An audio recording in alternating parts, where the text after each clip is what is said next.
বান্দা তুই যদি ফজরের নামাজ না পড়স আমি কিচ্ছু বলবো না।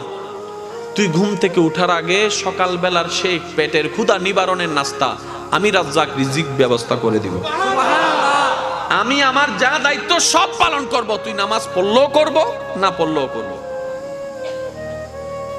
আমি দিলেই তোর খাওয়া, আমি দিলেই খাবারটা রান্না হয়, আমি দিলেই খাবারটা হাতে উঠে, আমি শক্তি দিলেই তো মুখে যায়, আমি ডুব গিলার ক্ষমতা দিলেই তো তুই ডুব গিলতে পারিস।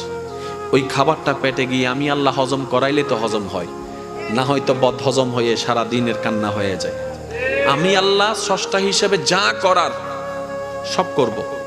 তবে আমি তোকে নতুন করে বলবো না নামাজ পড়, আমি তোকে বলবো না সুদ খাইস না, আমি তোকে বলবো না বউ পিটিস না, আমি তোকে বলবো না যৌতুকের জন্য অত্যাচার করিস না, আমি তোকে কিচ্ছুই বলবো না ওর জায়গা দখল করিস না, আমি তোকে কিচ্ছু বলবো না তুই যখন আমার চোখের সামনে অন্য জায়গা দখল করে তুই যখন দেওয়াল তুলবি আমি তখনও দেখে কিচ্ছু বলবো না।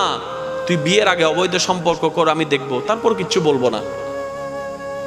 তবে তুই যদি বুদ্ধিমান হস, ভুল করলো তোর জন্য একটা সুযোগ দিচ্ছি। আল্লাহ কি সুযোগ? তওবা করে আস্তে করে আমার কাছে মাপ চেয়ে আমার কাছে ফিরে চলে আয়।